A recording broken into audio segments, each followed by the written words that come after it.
The Council of Europe Convention on Preventing and Combating Violence Against Women and Domestic Violence was opened for signature in May 2011. When will it enter into force? Well, it looks like a long time, but it was more than 2 years. But fortunately, now everything is going on the rails. I would say that I really believe that 2013 would be a milestone on the life of this convention, because I really believe until the end of the year it will enter into force. So up to now we have already 30 member states of the Council of Europe who have signed the convention, and we are having news almost every week about new steps regarding ratifications. We have already 4 ratifications totally completed. We have Italy that very recently, 1 week ago, has ratified in the parliament in the 2 chambers, and now it's only a matter of depositing the instrument of ratifications. But we have very good news since Austria, France, Bosnia-Herzegovina, even from Serbia, we know that the process entered in the parliament. So there is a lot, I would say 12 to 15 member states who have already signed, and they are in the process of ratification very soon. So I really believe that this year it will be remembered as the year of the Istanbul Convention when it came into force. What is so special about the Istanbul Convention? Well, the Istanbul Convention is something unique in the world of conventions.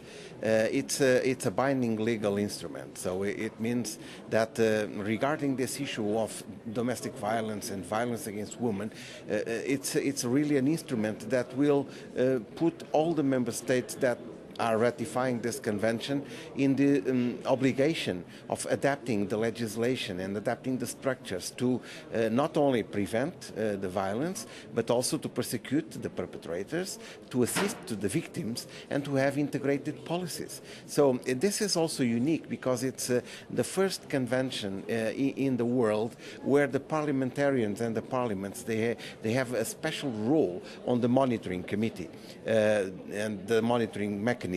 It's the first time that the parliaments are involved on the reporting, and the reporting is very important. That is why the entering into force is relevant, because if it's not entering into force, this convention is just a dead paper.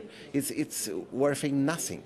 It's just a paper, a sheet of paper. So it needs to go into force, because then the mechanism of monitoring starts to work, and starting to work, all the member states are under certain surveillance about what they are doing and what they are not doing. So this is also special because it's a convention that is open to every country in the world that can ratify and sign this convention.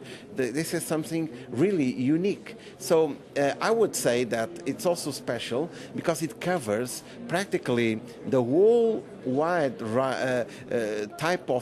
different types of violence against women. So it's not only restricted to this or that violence. Many people, they thought it's only about domestic violence. No, it's not. There are a lot of other different crimes that are now covered by this convention. The convention is applied in times of peace and in times of war, and this is relevant. So that's why we say it's really a special convention. It's a different one from many others. You are General Rapporteur on the violence against women. What do you do in this capacity?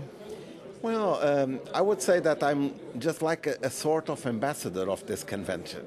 I have plenty of contacts with members of government, with speakers of parliament, chairs of parliamentary committees, NGOs all around the world, and in a certain way, everybody that deals with this type of phenomenon directly or indirectly.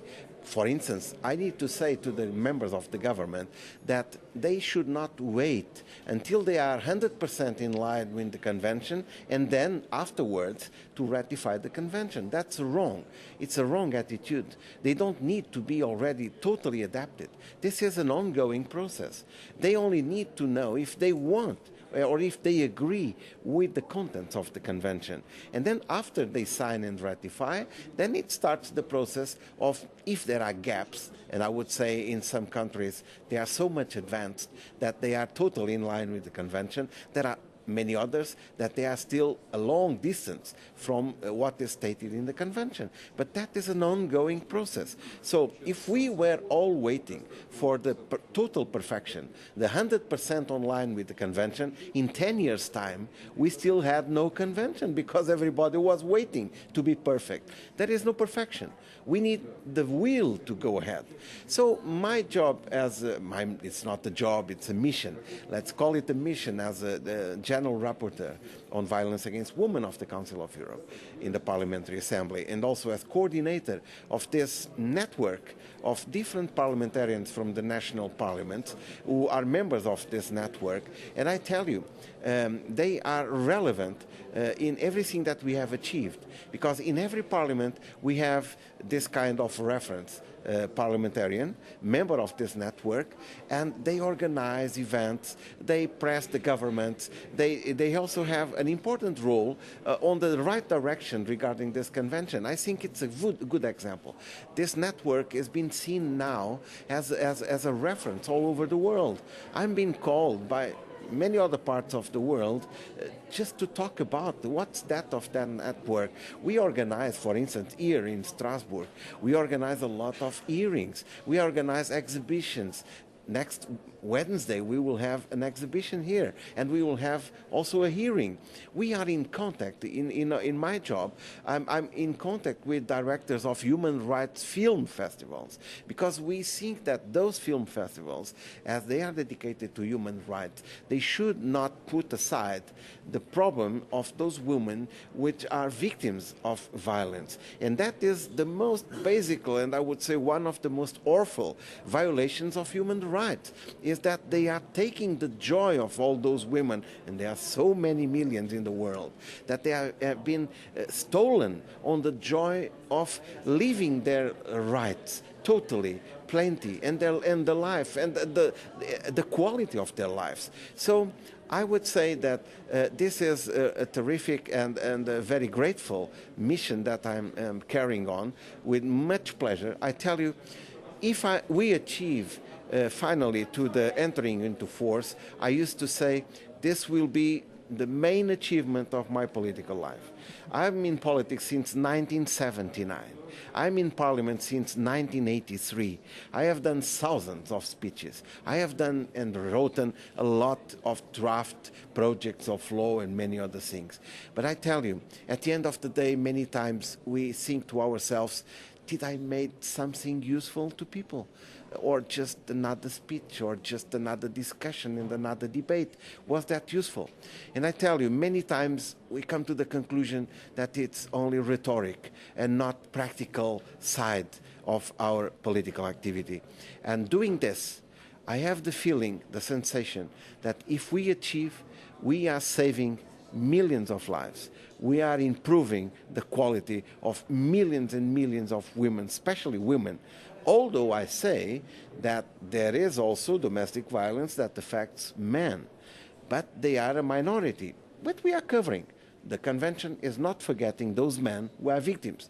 But the main fact is that inequality in the world is also based on patriarchalism of our society, and this inequality that is traduced on violence against women. So if we want to have a better world with more equality between all the human beings, between men and women, so we have also to stop, to reduce dramatically this type of violence. So if I achieve this together with my colleagues, I will say this will be the happiest day of my life.